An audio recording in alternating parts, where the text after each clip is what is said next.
Seja bem-vindo ao canal Aurus Audiobook. Não se esqueça de se inscrever para mais conteúdos fascinantes.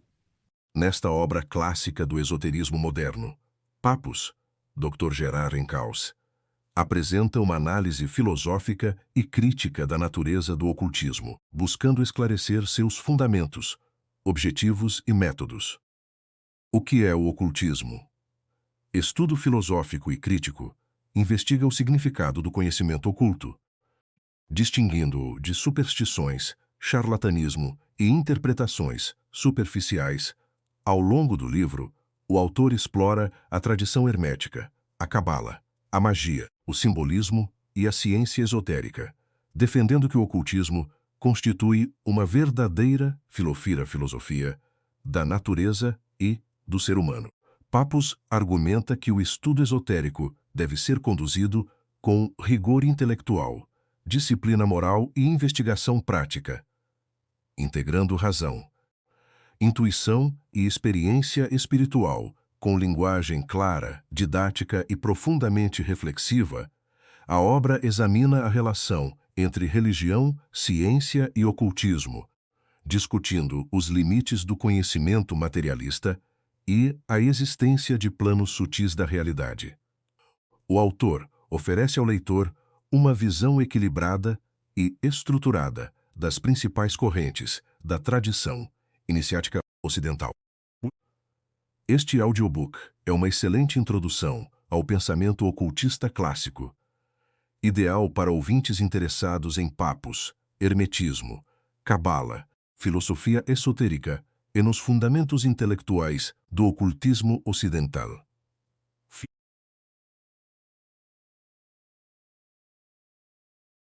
O que é o ocultismo? Estudo filosófico e crítico. Capítulo 1. O que é o ocultismo? Ocultismo, o conjunto de teorias, de práticas e de caminhos de realização derivados da ciência oculta. Ao longo das eras, o ocultismo tem se apresentado como um corpo de conhecimento singular e bem delineado, possuindo as suas teorias, os seus métodos e até mesmo os seus processos particulares de difusão e de ensinamento. Decorre desse fato a dificuldade de compreender plenamente essa doutrina por parte daqueles que não adentraram os centros onde ela é ministrada, bem como os numerosos equívocos cometidos por críticos que a julgaram sem o devido conhecimento.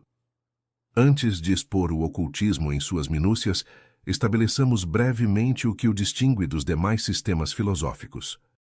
Trata-se da teoria contida nas diversas ramificações da ciência oculta, a qual nos vemos obrigados a definir desde logo, a fim de evitar confusões com as artes divinatórias, por vezes também denominadas ciências ocultas. 1. Enquanto a ciência, tal como concebida pelos eruditos contemporâneos, dedica-se primordialmente ao estudo dos fenômenos físicos e da parcela acessível e visível da natureza e do homem, a ciência oculta, por meio de seu método predileto, a analogia, empenha-se em partir dos fatos físicos para ascender ao estudo da dimensão invisível e velada da natureza e do homem. Eis, portanto, a sua primeira característica como ciência do oculto. 2.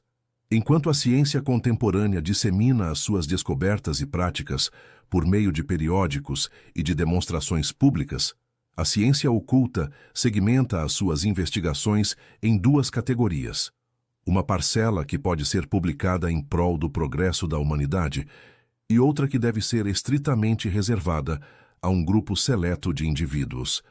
Reside aí o segundo caráter desta ciência oculta. 3.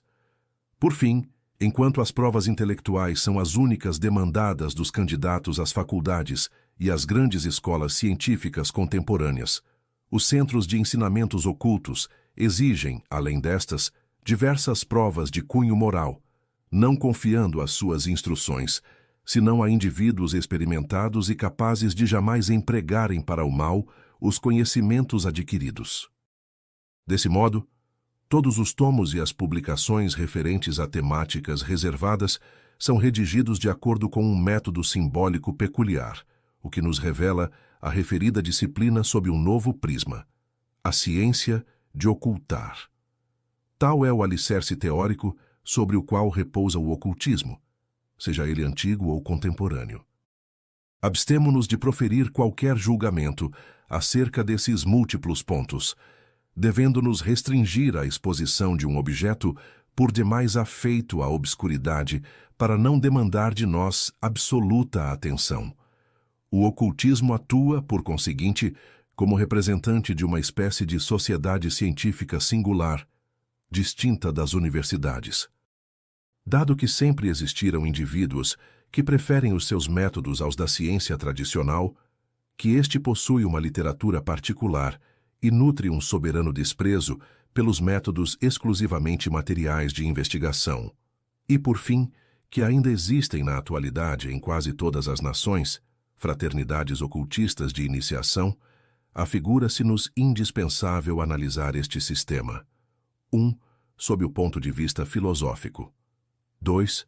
Sob o ponto de vista histórico. 3. Sob o ponto de vista dos seus caminhos particulares de difusão e de realização ao longo das diversas épocas. Ademais, faz-se imperioso estabelecer uma distinção necessária entre a vertente teórica e a vertente prática ou experimental, comumente conhecida sob a denominação de magia. Capítulo 2. Teoria. O ocultismo sob o ponto de vista filosófico. Por constituir um sistema filosófico abrangente, o ocultismo deve ser estudado mediante os seus ensinamentos concernentes à psicologia, à metafísica, à lógica, à moral, à estética, à teodiceia, à sociologia e a diversas outras aplicações teóricas, as quais analisaremos sucessivamente e na referida ordem, antes de nos debruçarmos sobre a sua história. Sob o prisma psicológico, o primeiro e mais premente problema que se apresenta é o das relações entre o princípio espiritual e o princípio material, ou seja, os meios de união da alma com o corpo. Tal reflexão conduz-nos à definição da constituição humana, conforme compreendida pelos ocultistas. Acerca desse tema, os seus ensinamentos permaneceram inalterados ao longo de todas as eras, tanto que os egípcios da 15ª dinastia já descreviam as propriedades e as características do Ka, ou duplo luminoso, com a mesma exatidão com que Paracelso descreveria esse corpo astral no século XVI de nossa era, e Eliphas Levi estudaria o duplo fluídico em 1863.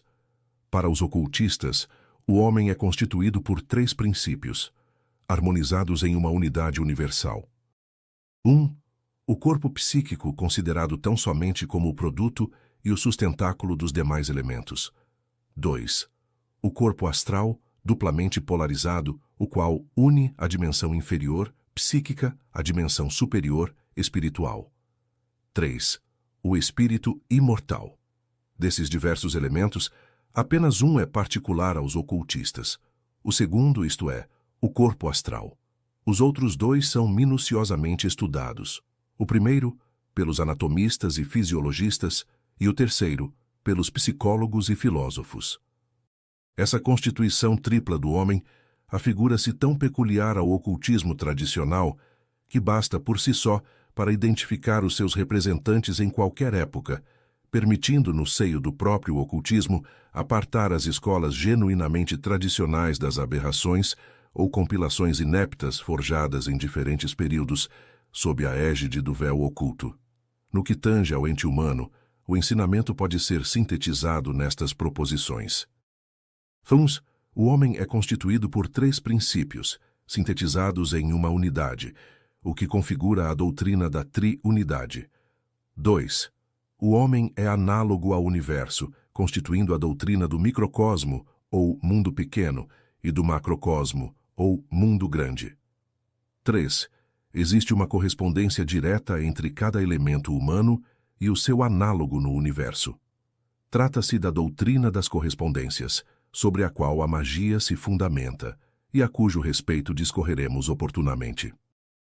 Em tudo isso, o que nos interessa por ora é o corpo astral, esse mediador plástico que os filósofos clássicos condenaram sem se darem ao trabalho de examiná-lo atentamente, e que ressurge em todas as épocas sob denominações por vezes distintas, ostentando, todavia, características idênticas nas obras dos ocultistas. Compreender plenamente o corpo astral equivale a possuir a mais relevante das chaves da doutrina que ora nos ocupa. Detenhamo-nos, por conseguinte, por um breve instante, sobre os argumentos apresentados pelos ocultistas em respaldo às suas afirmações. O emprego da analogia viabiliza o uso de comparações, não com o fito de provar, mas sim de elucidar determinada questão. Principiemos, portanto, por estabelecer uma analogia voltada a lançar alguma luz sobre o tema em apreço. O homem é comparado a uma equipagem na qual a carruagem representa o corpo físico, o cavalo, o corpo astral e o cocheiro, o espírito. Essa alegoria permite compreender com clareza o papel de cada princípio. A carruagem é, por si só, inerte e corresponde ao corpo físico, tal qual concebido pelo ocultista. O cérebro rege a direção por meio das rédeas, sem, no entanto, participar da tração direta. Essa é, pois, a função do espírito. Por fim, o cavalo, atrelado à carruagem pelos varais e submisso às rédeas do cocheiro, movimenta o sistema em sua totalidade, isentando-se da responsabilidade pela direção. Tal imagem ilustra com precisão a natureza do corpo astral, a autêntica força motriz do organismo, a qual traciona, mas não conduz. Resta-nos averiguar se essa comparação corresponde a uma entidade concreta e se verdadeiramente habita em nós um princípio motor dissociado do princípio diretor. Foi à psicologia e à anatomia que os ocultistas contemporâneos recorreram com o intuito de comprovar as assertivas formuladas a esse respeito por seus predecessores. O conteúdo completo está no site